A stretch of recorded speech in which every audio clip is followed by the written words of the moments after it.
Assalamualaikum warahmatullahi wabarakatuh.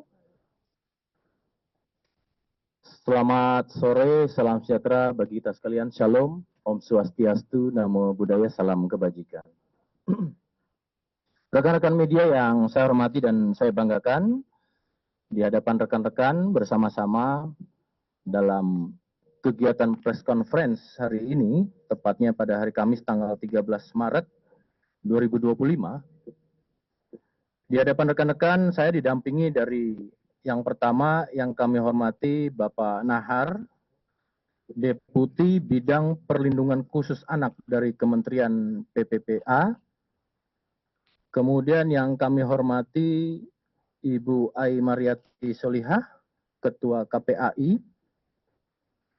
Kemudian juga dari Kemensos, Analis Kebijakan Ahli Muda, Pak Ibu Suryani.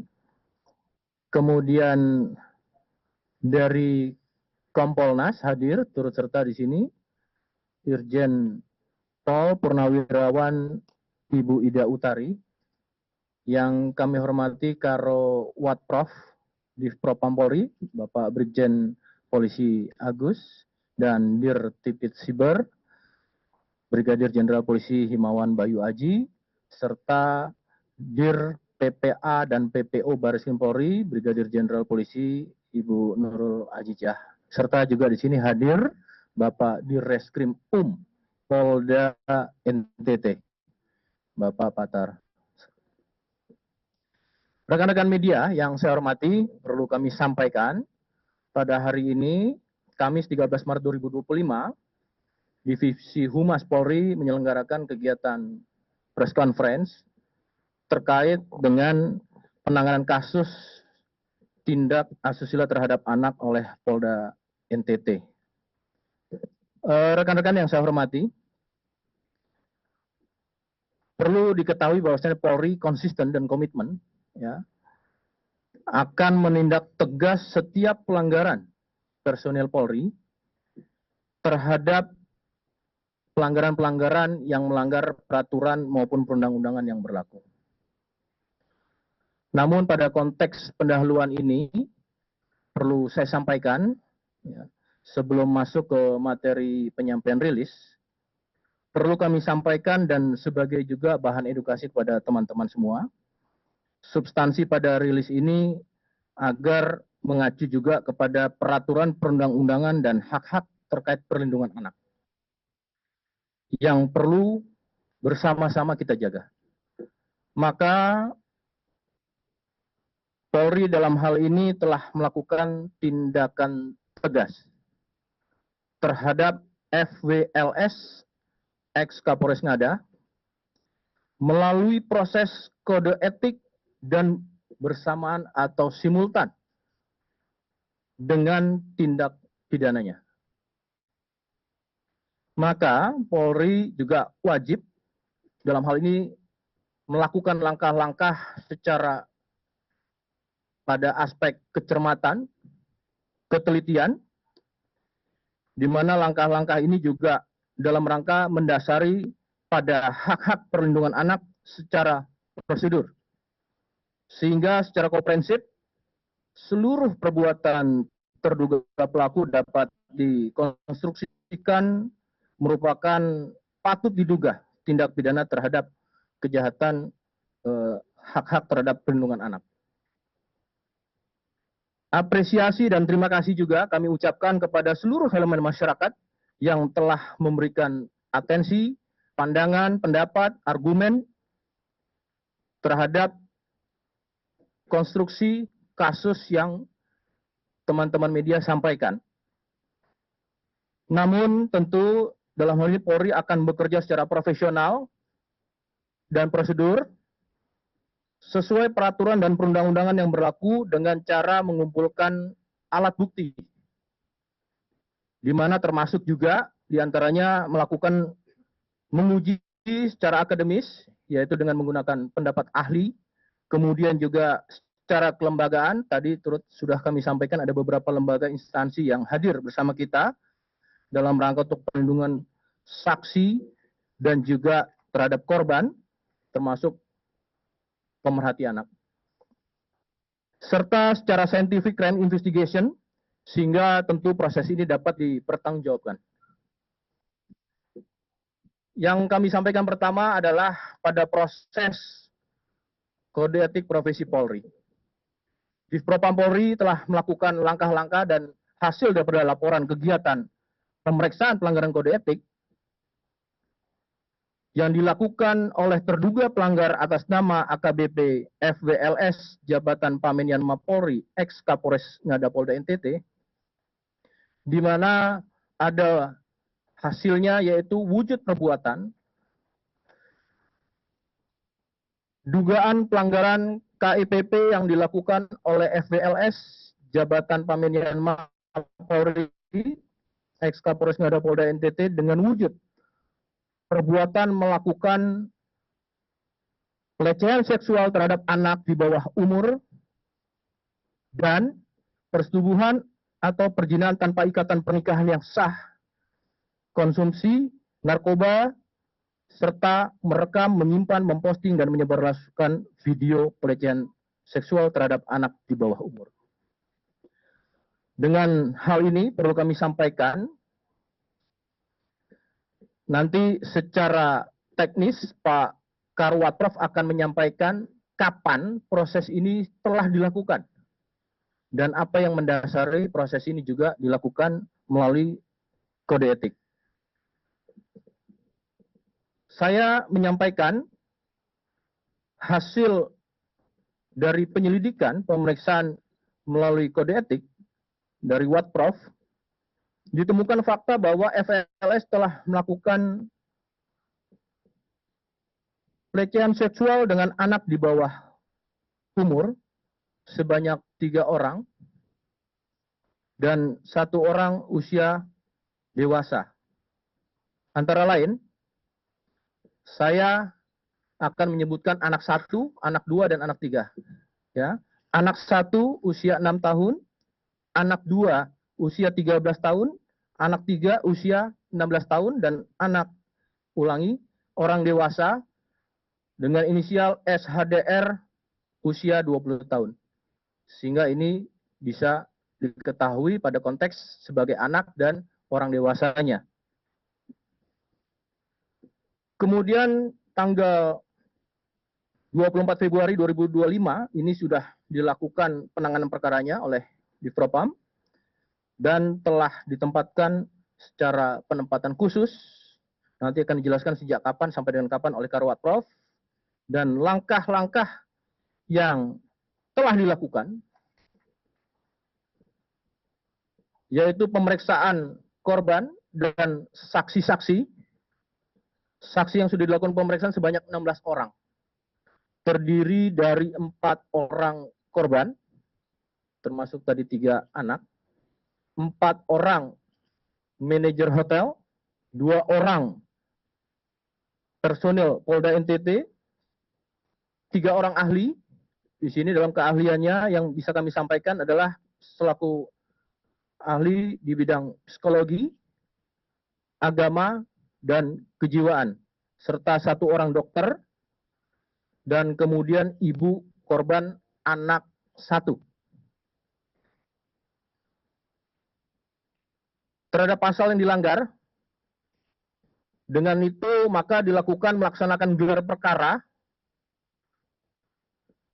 ke tahap pemeriksaan dan pemberkasan dengan kategori pelanggaran kode etik berat, di mana pasal yang dilanggar adalah pasal 13 ayat 1 Peraturan Pemerintah Republik Indonesia nomor 1 tahun 2003 tentang pemberhentian anggota Polri, pasal 8 huruf C angka 1, pasal 8 huruf C angka 2, pasal 8 huruf C angka 3, pasal 13 huruf D, pasal 13 huruf E, pasal 13 huruf F, pasal 13 huruf G angka 5, Peraturan Kepolisian nomor 7 tahun 2022 tentang kode etik profesi dan Komisi Kode Etik Polri.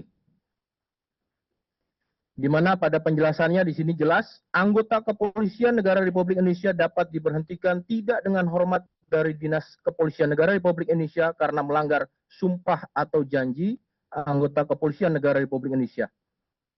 Pada Berikutnya, setiap pejabat Polri dalam etika kepribadian wajib menaati dan menghormati norma hukum. Dan setiap pejabat Polri dalam etika kepribadian wajib menaati dan menghormati norma agama.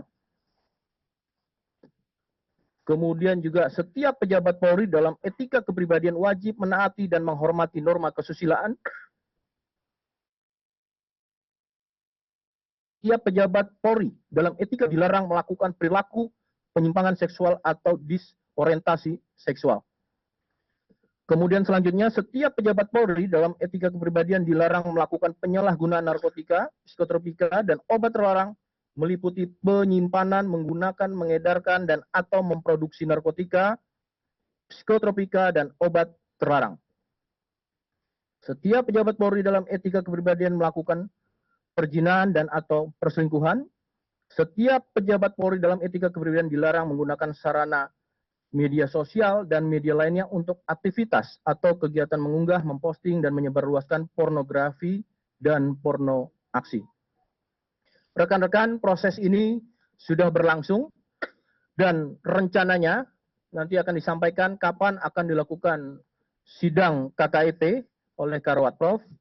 Maka dari itu kami persilakan terlebih dahulu untuk Karowat Prof bisa memberikan penjelasan. Terima kasih.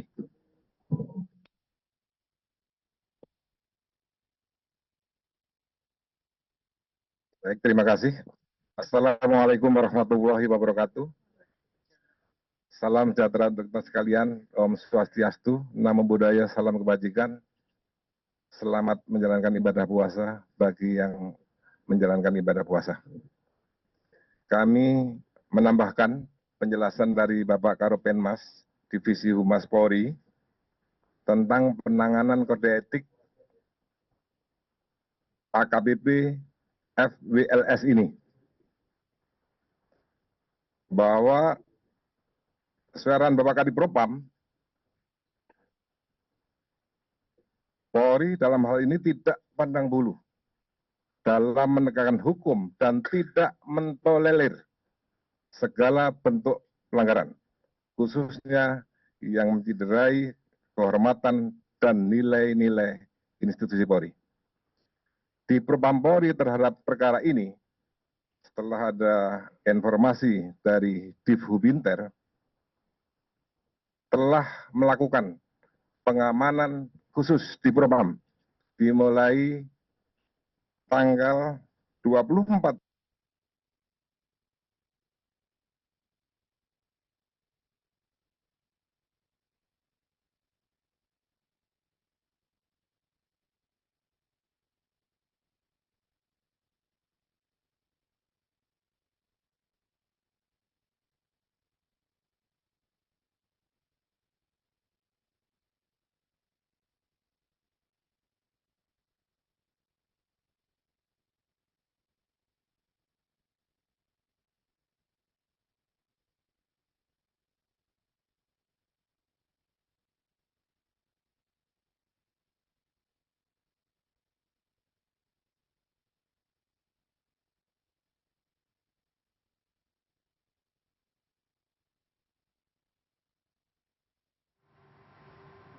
Ya, kita masih menantikan PP 1/2003 tentang pemberhentian anggota Polri. Selanjutnya, di Propam Polri akan melaksanakan sidang kode etik terhadap terduga pelanggar direncanakan hari Senin tanggal 17 Maret 2025. Dan hari ini dari di Treskrim Nusa Tenggara Timur dengan di backup Dir PPA dan PPO Baris Krim Polri telah melaksanakan rangkaian dan tentunya nanti akan dijelaskan kembali oleh Pak Karopenmas, dan hari ini statusnya adalah sudah menjadi tersangka dan ditahan di Baris Krim Polri. Demikian Pak Karopenmas. Terima kasih Pak Karowat Prof.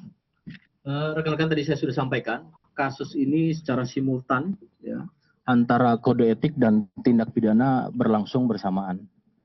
Maka untuk terlebih dahulu, saya sampaikan kasus yang ditangani oleh Polda NTT, baik itu Propam maupun dari Bareskrim, telah melakukan asistensi sejak awal. Maka dari itu, memasuki apa yang langkah-langkah dilakukan dalam proses penyidikan, kami persilakan kepada Dir PPA PPO Bareskrim Polri untuk menjelaskan secara konstruktif dari aspek asistensi dan sejauh ini seperti apa nanti juga akan dijelaskan apa langkah yang sudah dilakukan oleh penyidik Polda NTT, Direktorat atau Pak Direktur Reskrim Polda NTT nanti menjelaskan. Kami persilakan kepada Direktur PPA PPO Bareskrim Polri. Bismillahirrahmanirrahim. Terima kasih Bapak Karopenmas, Brigjen Pol Truno Yudo. Assalamualaikum warahmatullahi wabarakatuh. Salam sejahtera untuk kita semua. Om Swastiastu, Namo Buddhaya, salam kebajikan. Yang saya cintai dan saya banggakan, rekan-rekan media, pada sore hari ini kami ingin menyampaikan bahwa terkait dengan kasus ini, dengan berdirinya Direktorat Tindak Pidana Perlindungan Perempuan dan Anak dan Pemberantasan Perdagangan Orang, maka kami melaksanakan tugas dan fungsi sebagai pembina fungsi melalui asistensi dan kemudian kami juga melaksanakan backup untuk mendukung penanganan kasus tindak asusila terhadap anak tersebut. Kemudian tak lupa kami juga senantiasa melakukan koordinasi secara intens terhadap pihak-pihak internal, yaitu penyidik PPA, Ditreskrim Polda NTT, dan juga dengan stakeholder terkait untuk memastikan bahwa akan terwujudnya penegakan hukum yang presisi, yaitu profesional, transparan, dan akuntabel, serta responsif, beretika, dan berkeadilan sebagai bentuk komitmen dari kami. Adapun bentuk daripada komunikasi kami secara intens dengan stakeholder terkait, di sini sudah hadir dari Kemen PPA, Bapak Nahar, kemudian Ibu Ai dari KPAI, kemudian dengan Ibu Ida dari Kompolnas, dan Ibu Suryani dari Kemensos. Selanjutnya, kami juga sudah melakukan langkah-langkah terhadap tahap pemeriksaan untuk korban dengan melibatkan kerja sosial dari Dinsos Kabupaten atau Provinsi di Kupang dan dengan UPTD PPA Kota Kupang juga, antara lain dengan melakukan pendampingan terhadap korban selama pemeriksaan, kemudian memberikan bantuan hukum dan perlindungan serta pemeriksaan psikologi. Dan kemudian dapat kami sampaikan bahwa penyidik PPA di Reskrim Polda NTT juga telah melakukan atau melakukan pemeriksaan terhadap saksi-saksi dan barang bukti. Untuk lebih lengkapnya dari Bapak di Reskrim Polda NTT akan menyampaikan apa-apa saja yang telah dilakukan selama ini, kemudian juga akan menyampaikan pasal-pasal yang disangkakan. Untuk selanjutnya kepada Bapak di Reskrim mungkin langsung ya, Pak, siap. Terima kasih.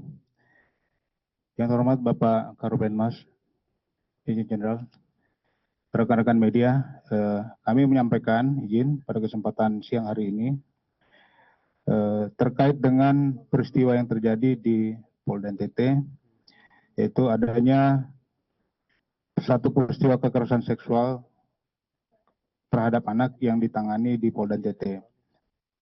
Adapun rangkaian yang bisa kami sampaikan, yang pertama, adanya informasi yang kami terima dari Divisi Hubinter pada tanggal 22 Januari 2025 yang diteruskan ke Polda NTT dan dilakukan penyelidikan dugaan kasus asusila seksual tersebut. Kemudian selanjutnya pada tanggal 23 Januari 2025, Polda NTT melakukan rangkaian penyelidikan ke Hotel Kristal Kupang dengan menggali informasi dari beberapa staf Hotel Kristal serta pengecekan terhadap data hotel yang tertanggal 11 Juni 2024. Adapun beberapa alat bukti yang kami dapat dari saksi-saksi ada 9 orang, kemudian petunjuk dari CCTV dan dari dokumen registrasi di resepsionis, Kemudian barang bukti berupa satu baju dress anak bermotif love pink dan alat bukti surat berupa visum serta CD atau compact disc yang berisikan video seksual sebanyak 8 video. Kemudian pasal yang dipersangkakan tindak pidana kekerasan seksual sebagaimana dimaksud pada pasal 6 huruf C dan pasal 12 dan pasal 14 ayat 1 huruf A dan B dan pasal 15 ayat 1 huruf E, G, C, dan I Undang-Undang Nomor 12 Tahun 2012 tentang tindak pidana kekerasan seksual dan atau pasal 45 ayat 1 junto pasal 27 ayat 1 Undang-Undang Nomor 1 Tahun 2024 tentang perubahan kedua Undang-Undang ITE junto pasal 55 dan 56 KUHP. Kemudian pasal 6 unsurnya adalah sebagai berikut. 6 huruf C, setiap orang yang menyalahgunakan kedudukan, kewenangan, kepercayaan, atau terbawa yang timbul dari tipu muslihat atau hubungan keadaan atau memanfaatkan kerentanan, ketidaksetaraan atau ketergantungan seseorang, memaksa atau dengan penyesatan menggerakkan orang itu untuk melakukan atau membiarkan dilakukan persetubuhan atau perbuatan cabul dengannya atau dengan orang lain, dipidana dengan penjara paling lama 12 tahun dan atau pidana denda paling sedikit, paling banyak 300 juta rupiah. Pasal 12 unsurnya adalah sebagai berikut. Setiap orang dengan kekerasan atau ancaman kekerasan atau dengan menyalahgunakan kedudukan wewenang, kepercayaan, terbawa yang timbul dan dari tipu muslihat atau hubungan keadaan, kerentanan, ketidaksetaraan, ketidakberdayaan, ketergantungan seseorang, penjeratan hutang, atau memberi bayaran atau manfaat dengan maksud untuk mendapatkan keuntungan, atau memanfaatkan organ tubuh seksual atau organ tubuh lain dari orang itu yang ditunjukkan terhadap keinginan seksual dengannya atau dengan orang lain, dipidana karena eksploitasi seksual dengan pidana penjara paling lama 15 tahun dan atau pidana denda paling banyak 1 miliar rupiah.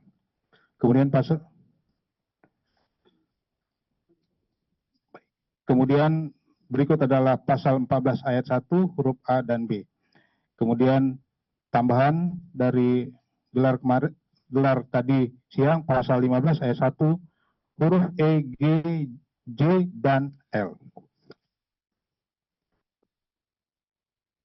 Tindakan yang telah dilakukan, pertama telah melakukan membuat administrasi penyidikan, hari ini naik ke tahap penetapan tersangka.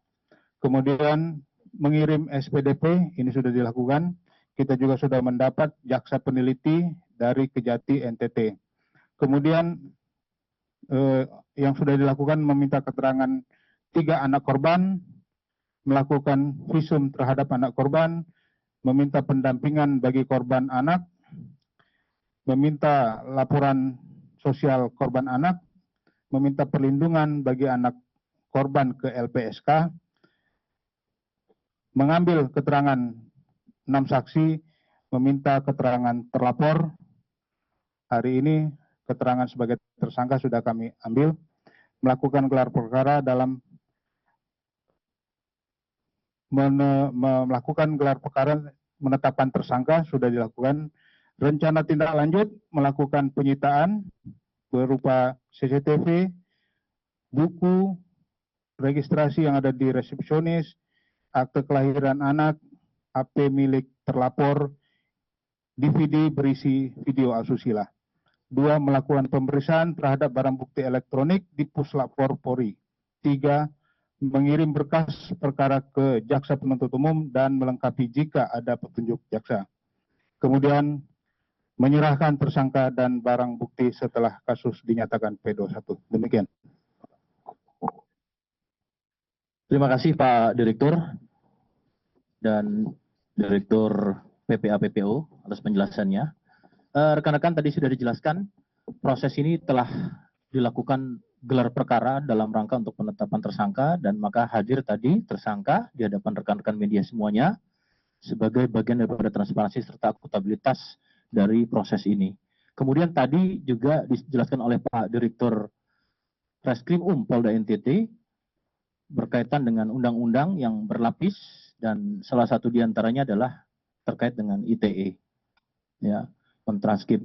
Untuk sedikit penjelasan dan edukasi juga kepada teman-teman, di sini hadir Pak Dir Tindak Pidana Siber akan menjelaskan bahwasannya ini juga dilakukan secara scientific crime investigation, tadi saya sampaikan, sehingga hasilnya ini adalah bisa dipertanggungjawabkan secara ilmiah dan maupun akademis dan bahkan secara fisik ataupun faktanya. Kami persilakan kepada Pak Direktur Tipit Siber Barreskrim Polri. Terima kasih Pak Karopenmas. Assalamualaikum warahmatullahi wabarakatuh. Selamat sore, salam sejahtera bagi kita semua. Pada kesempatan kali ini kami dari Direktorat Tindak Pidana Cyber Barreskrim Polri akan memberikan asistensi terhadap pemeriksaan barang bukti digital berupa 3 unit handphone yang terkait dengan tindak pidana yang sedang disidik oleh Dirkrim Polda NTT, serta penerapan pasal Undang-Undang Informasi dan Transaksi Elektronik, sebagaimana tertuang dalam pasal 45, ayat 1 junto pasal 27, ayat 1 junto pasal 52, ayat 1, Undang-Undang Nomor 1 Tahun 2024 tentang perubahan kedua atas Undang-Undang Nomor 11 Tahun 2008, tentang informasi dan transaksi elektronik, di mana setiap orang dengan sengaja dan tanpa hak menyiarkan, mempertunjukkan, mendistribusikan, mentransmisikan, dan atau membuat dapat diaksesnya informasi elektronik dan atau dokumen elektronik yang memiliki muatan yang melanggar kesusilaan untuk diketahui umum dengan ancaman pidana penjara paling lama 6 tahun dan atau denda paling banyak 1 miliar rupiah. Serta pemberatan sepertiga dari pidana pokok karena menyangkut kesusilaan atau eksploitasi seksual terhadap anak. Perbuatan yang bersangkutan membuat konten video pornografi anak menggunakan handphone dan mentransmisikan atau membuat dapat diaksesnya konten tersebut melalui website atau forum yang dapat diakses siapapun yang bergabung di dalam forum tersebut. Pemeriksaan terhadap 3 unit handphone yang menjadi barang bukti akan dilaksanakan di Laboratorium Digital Forensik Direktorat Tindak Pidana Cyber Barreskrim Polri untuk memenuhi penyidikan secara ilmiah atau scientific crime investigation. Demikian, terima kasih. Wassalamualaikum warahmatullahi wabarakatuh. Waalaikumsalam warahmatullahi wabarakatuh. Rekan-rekan, di sini juga hadir fungsi pengawas eksternal Kompolnas, Ibu Ida. Tentunya beliau sejak awal sudah intens, baik itu bersifat komunikasi, koordinasi secara pengawasan secara melekat, hadir ketika dalam berproses sampai dengan saat ini. Kami persilakan waktunya terlebih dahulu kepada teman-teman ya. Ini dari Kompolnas akan memberikan penjelasan terkait dengan proses pengawasan. Kami persilakan. Terima kasih. Assalamualaikum warahmatullahi wabarakatuh. Rekan-rekan yang media yang saya banggakan, sejak munculnya peristiwa ini, Kompolnas sudah melakukan beberapa langkah berkenaan dengan fungsi dan tugas kami, yaitu sebagai pengawas eksternal. Kami juga memastikan bahwa penanganan kasus ini dilakukan dengan benar. Satu, yang kedua dilakukan secara prosedural. Dan yang ketiga adalah kami juga mendorongkan beberapa langkah, yaitu sidang KKEP-nya segera dilakukan dan juga memastikan bahwa karena ini terbukti ada pidananya, kami mendorongkan juga untuk dilakukan pemeriksaan tindak pidana yang dilakukan oleh mantan Kapolres Ngada. Jadi langkah-langkah itu yang kami lakukan, dan ke depan kami akan tetap mengawal proses ini. Minggu depan sidang KKEB kami akan hadir, dan dengan demikian juga pemeriksaan terhadap pidananya juga kami akan hadir. Dari kami, dan yang terakhir sekali saya apresiasi kepada Polri, dalam hal ini Pak Kabid jajaran Propam yang sudah dengan cepat melakukan pemeriksaan terhadap yang bersangkutan atau yang tersangka sebelumnya atau terduga pelanggar, sehingga kasus ini menjadi terang benderang. Terima kasih kepada Polri, dan jangan lupa kami akan terus mengawal proses ini dengan sampai selesai. Demikian dari kami, terima kasih. Assalamualaikum warahmatullahi wabarakatuh. Waalaikumsalam. Terima kasih Bu Ida. Rekan-rekan juga dalam langkah ini karena terkait dengan anak kaum rentan, di sini juga hadir tengah-tengah kita dari mulai Kementerian Sosial, kemudian KPAI, dan juga dari Kementerian PPPA. Kami persilakan dimulai dari KPAI, Ibu Ai Mariati Solihah, nanti dilanjutkan langsung kepada Ibu Suryani, dan selanjutnya adalah Pak Nahar. Kami persilakan. Baik, terima kasih. Assalamualaikum warahmatullahi wabarakatuh. Selamat sore, salam sejahtera untuk kita sekalian. Terima kasih Bapak Karopenmas yang sudah memfasilitasi serta seluruh jajaran Mabes Polri. Tentu ada Bu Ida juga dari Kompolnas yang selalu bersama sebagai mitra strategis KPAI. Tentu yang saya banggakan ada Deputi Kemen PPA dari Kemsos ya. Dan tentu juga dari NTT Pak, selamat datang. Terima kasih tadi Bapak menyampaikan dengan sangat komprehensif, dan dari Karo Prof ya, yang juga sudah menyampaikan sangat komprehensif. Tentu pertama KPAI dalam seminggu ini cukup disibukkan dengan berbagai pertanyaan, terutama teman-teman awak media. Dan ini menghentikan seluruh tanya ya. Saya bersyukur sudah dibuka dengan terang. Tidak ada istilah tidak transparan. Ini yang harus kita lihat sebagai salah satu bentuk kinerja Polri yang saya kira menjawab keresahan publik. Kita sudah mendengar seluruhnya bahwa sudah terjadi kekerasan seksual terhadap 3 anak dan 1 orang dewasa. Tentu saya juga mengapresiasi langkah ini, selain transparan juga dilakukan dengan cara scientific crime investigation. Karena ini sudah menunjukkan bahwa yang bermula kita banyak sekali pertanyaan apakah berawal dari video, dari website, dan lain sebagainya. Nah tadi dari Siber sudah menyampaikan informasi yang saya kira sangat penting, bahwa disinilah tingkat kejahatan yang dilakukan apabila sudah masuk di ranah digital berhasil kita ungkap.